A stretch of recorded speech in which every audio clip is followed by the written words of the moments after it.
Salut les coquelicots, j'espère que vous allez bien et aujourd'hui on se retrouve pour un nouvel épisode sur Cardcaptor Sakura. Aujourd'hui, je vais vous parler des cartes. C'est parti, let's go générique!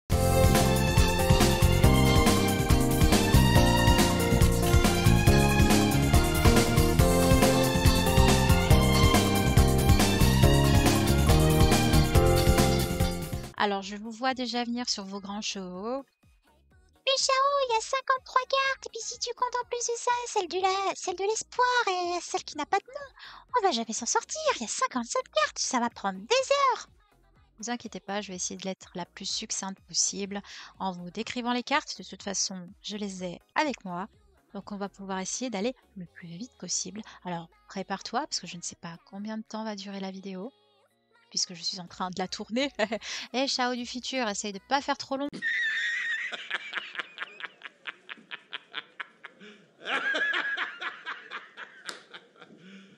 Eh, eh.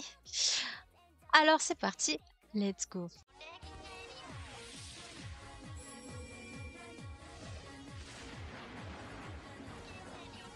Et comme je suis une grosse fan, je vais vous les décrire par ordre d'apparition dans les épisodes. On commence tout de suite avec la première qui est The Windy, qui est tout simplement la carte du vent, une des premières cartes élémentaires que Sakura en fait ne va jamais perdre puisque dans la série elle va l'avoir dans les mains et c'est en lisant son nom que toutes les cartes vont s'envoler. La deuxième carte qu'elle capture dans le premier épisode, c'est également la carte Fly, la carte du vol. Représentée sous la forme d'un oiseau, elle n'a pas du tout cette apparence-là lorsque Sakura l'utilise. Dans le manga, la carte sera éraflée et elle va pouvoir la réparer en la remettant dans le livre de Clos. Sous sa forme d'oiseau, elle va être capturée grâce à l'aide de la carte du vent, puisque de toute façon, c'est la seule qu'elle possède à ce moment-là. Cette carte permet au sceptre de Sakura d'avoir les ailes qui s'agrandissent pour lui permettre de monter à califourchon, tel sur un balai de sorcière, et s'envoler dans les airs. La carte suivante est la carte de l'ombre, The Shadow, présentée sous une forme d'une personne cagoulée. Sakura apprend que pour pouvoir capturer une carte, il faut qu'elle ait son main body, c'est-à-dire son apparence réelle. Sans ça, elle ne peut pas la capturer. Elle va beaucoup galérer à capturer la carte de l'ombre qui fait des méfaits dans l'école de Sakura, à soulever les chaises, si bien que les élèves vont croire qu'il y a des fantômes.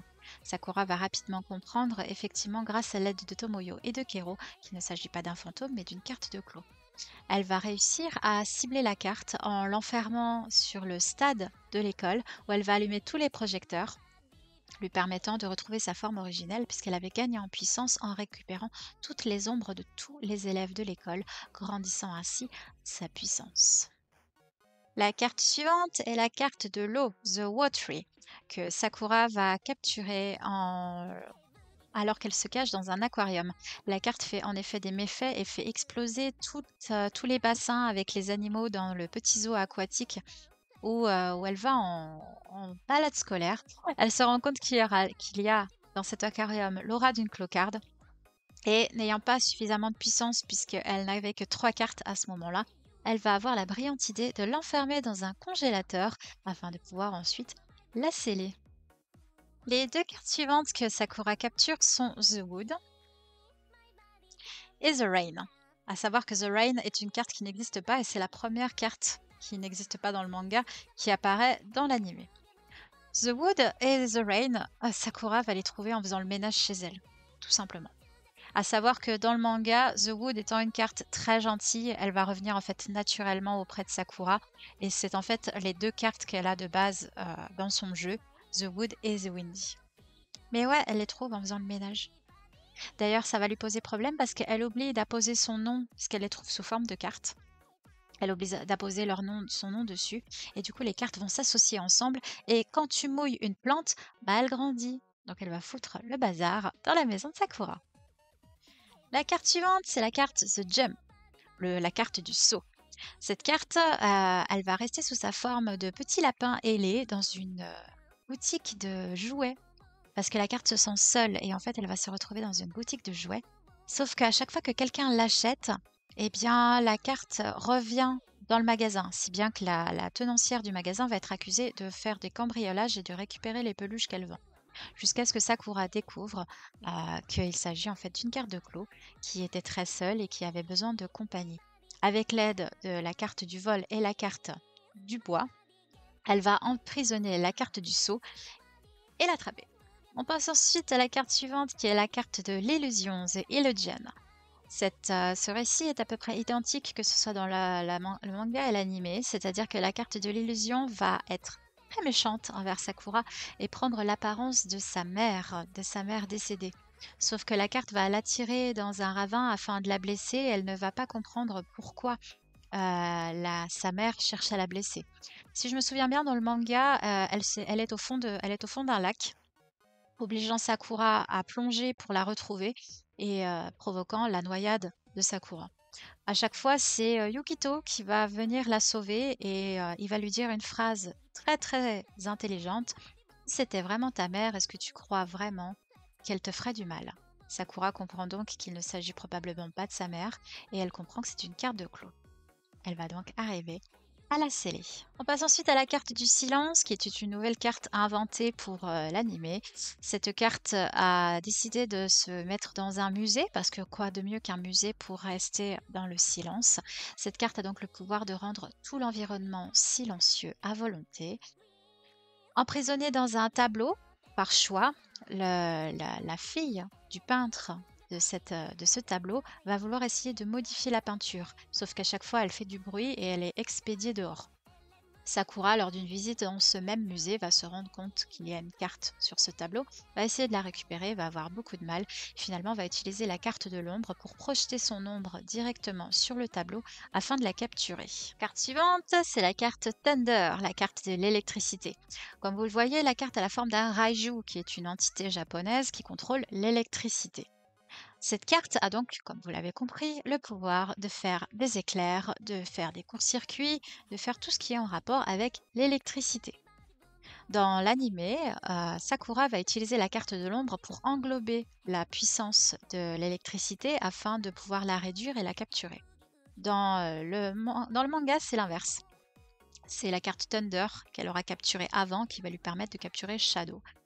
Bon, petite particularité, peut-être que là encore les Clamp ne savaient pas quoi choisir, donc elles se sont dit bon bah on va faire les deux, hein, une fois d'un côté, une fois de l'autre.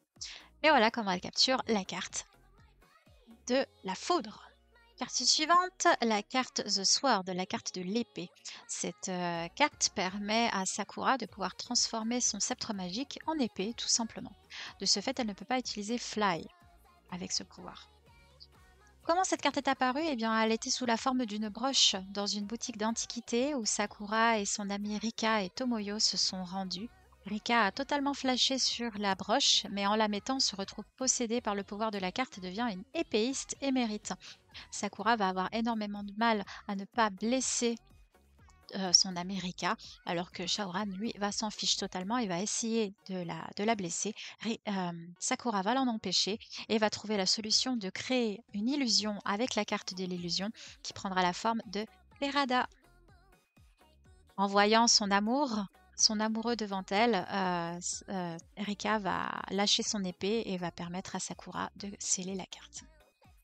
La carte suivante, qui est probablement ma carte préférée, c'est la carte des fleurs. La carte The Flower. La carte The Flower apparaît pendant un festival sportif dans l'école de Sakura et animée par le plaisir de voir les gens heureux, va faire tomber des pétales et des pétales de fleurs. Il faut pas croire, cette carte peut être agressive d'une certaine manière, bien qu'elle fasse apparaître, son seul pouvoir soit de faire apparaître toutes sortes de fleurs à volonté. Mais imagine que tu sois noyé sous les fleurs, bah, ça fait une mort un peu cocasse, mais ça peut la rendre du coup très forte. La carte suivante, c'est la carte du bouclier, The Shield. Cette carte se trouvait chez Tomoyo. Tomoyo, en effet, avait un coffret auquel elle tenait particulièrement. Et à chaque fois qu'elle essayait d'insérer la clé, eh bien, la clé se retrouvait projetée. Sakura comprend donc qu'il s'agit d'une carte de clos et utilise la carte de l'épée pour briser le bouclier.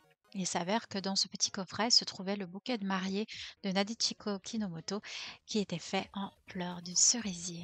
Carte suivante, la carte du temps, The Time. Et contrairement à ce qu'on pourrait penser, cette carte n'est pas canon. Elle n'apparaît que dans l'anime. C'est d'ailleurs la première carte que capture Shaoran.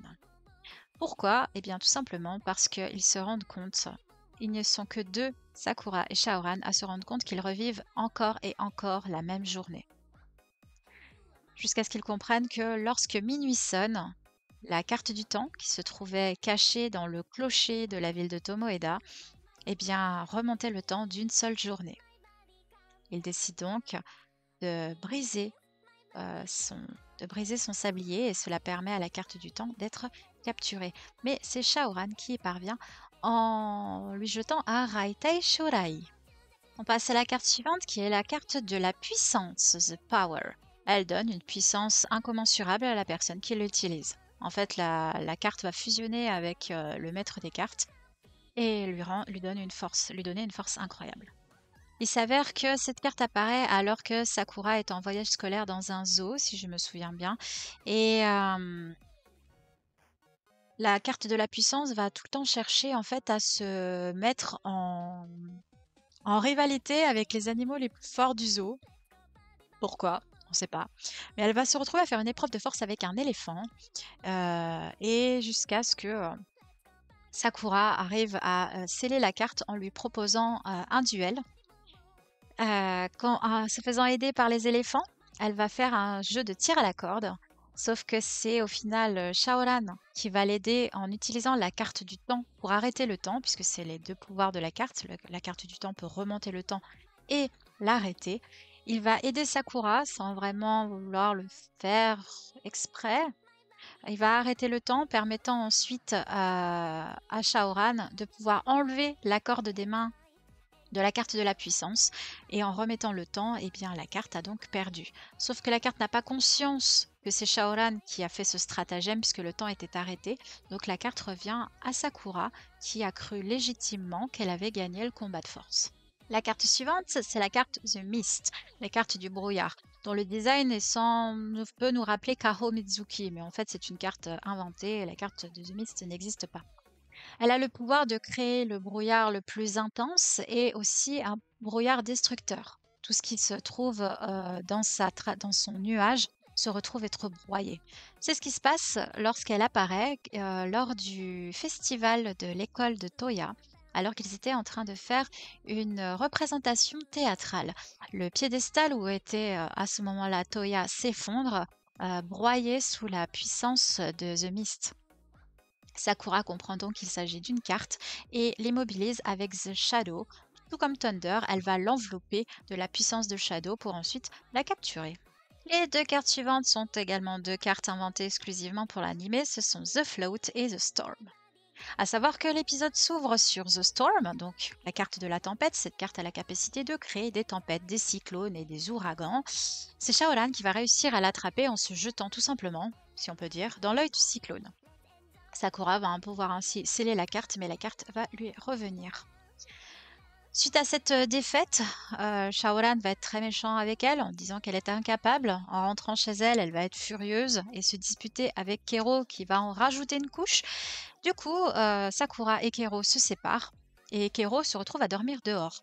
Il va être récupéré puisqu'on va croire que c'est une peluche, puisque je vous rappelle que Kero a la forme d'une petite peluche ailée, va se retrouver chez une petite fille du prénom de Hakane qui va se rendre rapidement compte que c'est une peluche vivante qui parle. Elle va juste penser que c'est un animal très intelligent, elle va même penser que c'est un petit chat. Jusqu'à ce que Kero se rende compte que la carte de The Float, la carte de l'ascension, qui a la forme d'une petite montgolfière et te permet de flotter dans les airs, tout simplement, l'attaque et va projeter Akane dans les airs, sauf que Sakura va sentir l'aura de la carte, heureusement, et il me semble que Kero l'appelle aussi, je ne sais plus. Mais en tout cas, Sakura va réussir à sceller la carte en récupérant Akane au passage, qui ne se rappellera de rien. Elle va réussir à attraper avec la carte du bois en verrouillant la carte de l'ascension, l'empêchant de monter plus haut. La carte suivante, qui est une carte qui existe vraiment, c'est la carte The Erase, la carte de l'effacement. Comme vous pouvez voir, il peut avoir elle a une puissance, on dirait un petit peu un magicien avec son petit drap. Cette carte a le pouvoir de faire disparaître toute chose, mais elle peut carrément les faire effacer aussi de l'existence si elle le souhaite. Là, heureusement, la carte va seulement s'amuser à faire disparaître petit à petit tous les amis de Sakura qui sont en voyage scolaire et qui, comme c'est souvent la tradition au Japon, doivent faire une épreuve de courage. L'épreuve de courage, c'est juste de traverser une grotte. Bien sûr, les professeurs ne se sont pas gênés de dire qu'elle était hantée. Je vous rappelle que Sakura a la peur bleue des fantômes, donc elle va avoir énormément de mal à faire cette épreuve. Et long story short, elle va se retrouver toute seule avec Shaoran, puisque ce sont les deux qui ont une puissance magique. Donc la carte a un petit peu plus de mal à les faire disparaître. Et Shaoran va l'aider en lui disant qu'il faut absolument qu'elle se calme pour pouvoir arriver à trouver la carte, trouver l'aura de la carte, trouver où elle se cache, pour pouvoir ensuite la sceller. Sakura va finalement énormément paniquer en voyant que Shaoran a disparu à son tour. Elle se retrouve seule dans la grotte, va finalement arriver à sécher ses larmes, se concentrer, se rendre compte que la carte est cachée dans un petit hôtel au fond de la grotte. Elle va sceller la carte et tout le monde va réapparaître, mais en ne se souvenant de rien, puisque le pouvoir de la carte, c'est aussi d'effacer la mémoire des gens. La carte suivante, qui est une carte qui, contre toute attente, existe réellement, parce qu'elle n'est pas forcément très utile, c'est la carte The Glow, la carte de la lueur. Elle ressemble un petit peu à une petite fée clochette, mais également à une fleur de pissenlit. Et son seul pouvoir, c'est de faire apparaître des petites lumières comme des lucioles. Ouais, c'est son seul pouvoir. Cette carte va apparaître d'abord en rêve à Sakura pour finalement apparaître lors d'un festival en entourant elle et Yukito alors qu'elle essaie vainement de lui avouer ses sentiments. Mais en sentant la présence d'une carte, elle va apprécier le moment, va remercier d'ailleurs la carte pour ce petit moment romantique qu'elle lui a accordé, mais va couper court au rendez-vous pour essayer de capturer la carte qui, d'une gentillesse extrême, va se laisser totalement faire. La carte suivante est une carte qui n'existe pas dans le manga, encore une fois, c'est la carte The Move, la carte du mouvement. Cette carte va faire causer des tracas à Sakura et Shaoran qui ont oublié de faire des devoirs de vacances. Et parmi ces devoirs, ils doivent faire le résumé d'un livre. Ils choisissent donc tous les deux, malheureusement, de prendre le livre le plus court qui existe dans la bibliothèque. Sauf que la carte a décidé de les embêter, de prendre possession de ce livre et de déplacer sans arrêt le livre, provoquant une course-poursuite entre les deux, parce que même si Shaoran a aidé un petit peu Sakura à plusieurs reprises pour la capture des cartes, il la considère toujours comme sa rivale. Et même si la carte de l'effacement les a un peu rapprochés avec l'épreuve de courage, il n'en reste pas moins rivaux. Mais du coup, la carte fait son apparition et les embête, si bien que finalement Sakura et Shaoran associent leurs forces pour bloquer la carte et l'empêcher d'aller se TP ailleurs, lui permettant ainsi de la capturer.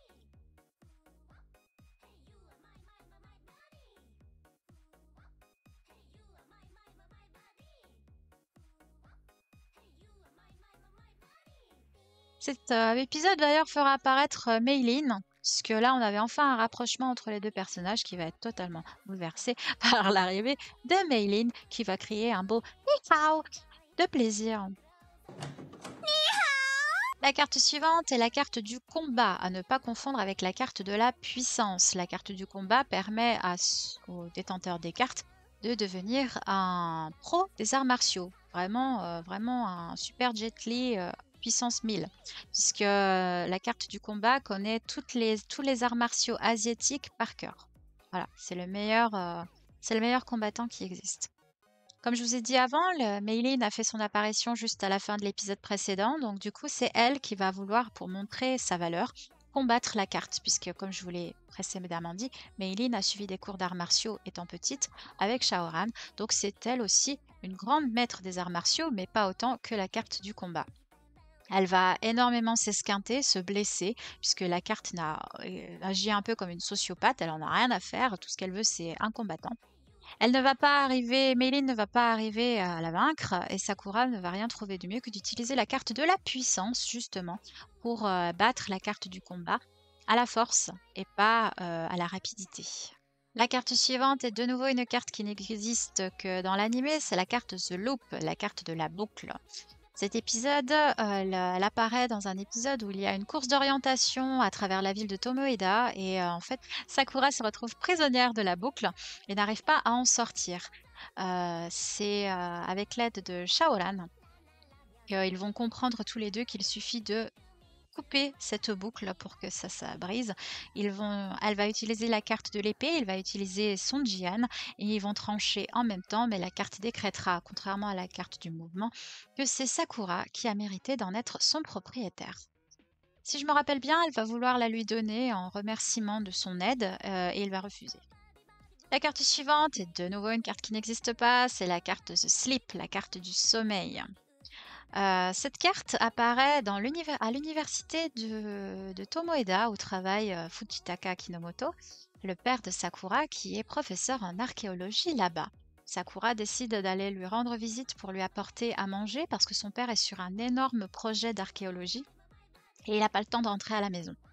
Sauf que quand elle arrive, petit à petit, les élèves et même son père s'endorment. Et elle comprend pas ce qui se passe. Alors qu'elle était accompagnée de Tomoyo, qui elle aussi s'endort, Kero la prévient qu'il s'agit certainement de la carte du sommeil. Le seul moyen qu'elle a, c'est d'utiliser la carte du vent pour justement contourner les petits cotons d'endormissement que lui balance la carte, puisque c'est son pouvoir. Comme vous voyez, elle a une petite baguette magique qui lui permet de lancer des espèces de petites cotonnettes d'endormissement.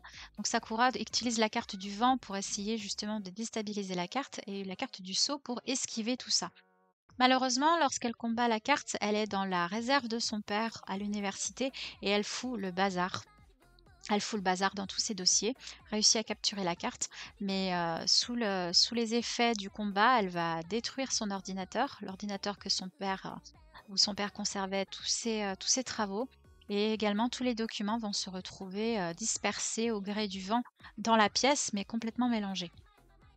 Sakura va énormément s'en vouloir et va demander pardon à son père parce que comment lui expliquer qu'il s'est passé le bordel dans la salle, que la salle s'est devenue Beyrouth, elle comprend pas trop pourquoi, mais il lui en veut pas.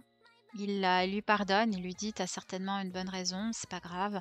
Et puis de toute façon ne t'inquiète pas parce que tout est dans ma tête. J'écris mais au final mon projet est dans ma tête. Bon. C'est un épisode malheureusement qui a fait beaucoup de peine à Sakura. Carte suivante, une carte qui, une fois de plus, n'existe pas, sauf dans l'anime. Il s'agit de la carte The Song, la carte du chant. Cette carte, comme vous le pouvez voir avec son petit air un peu de violoncelle, ou de violon, je m'y connais pas assez en musique, excusez-moi.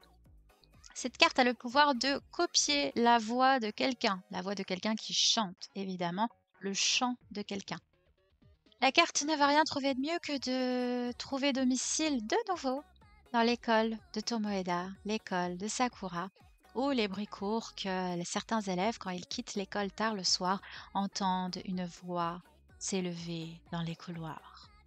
Sakura va évidemment penser qu'il s'agit d'un fantôme, mais elle va prendre son courage à deux mains en apprenant que Yukito rêverait d'écouter la voix de ce fantôme, puisqu'on dit qu'il a une voix parfaitement mélodieuse. Shaoran, qui en pince aussi pour Yukito, va voir le même projet. Ils vont donc se retrouver en rivalité à nouveau pour essayer de capturer la carte, pour finalement découvrir qu'il ne s'agit pas d'un fantôme du tout, mais qu'il s'agit bel et bien d'une carte de clos, et que cette carte a copié la voix, je vous le donne en ville, de Tomoyo. La voix de Tomoyo est tellement magnifique que la carte a voulu la copier, et pour attirer la carte, Sakura demande à Tomoyo de chanter, ce qu'elle fait. Elle enregistrera ensuite pour Yukito l'extrait du chant et permettra donc de capturer la carte. La carte suivante est la carte The Little, la petite carte. Cette carte a le pouvoir de tout simplement te faire rapetisser. Voilà, rien de plus, rien de moins. Elle va attaquer Sakura qui va sentir sa présence chez elle à la maison, sauf que quand elle va essayer de l'attraper, la carte va lui sauter dessus et va la faire rapetisser. Problème, Sakura va donc se retrouver de taille miniature dans sa propre maison et va avoir énormément de mal à se diriger, surtout qu'il la cherche partout. Tomoyo était invitée, elle va la chercher, elle va pas comprendre pourquoi elle a disparu. Sakura étant beaucoup trop petite pour qu'elle fasse du bruit. C'est finalement Kero qui va lui servir de monture parce que Kero va se retrouver beaucoup plus grand qu'elle et va l'aider à capturer la carte en lui disant qu'il suffit qu'elle la retouche de nouveau pour redevenir grande. Tout simplement, voilà, c'est un épisode un peu à la Alice au Pays des Merveilles, on va dire comme ça, et rien de plus, rien de moins.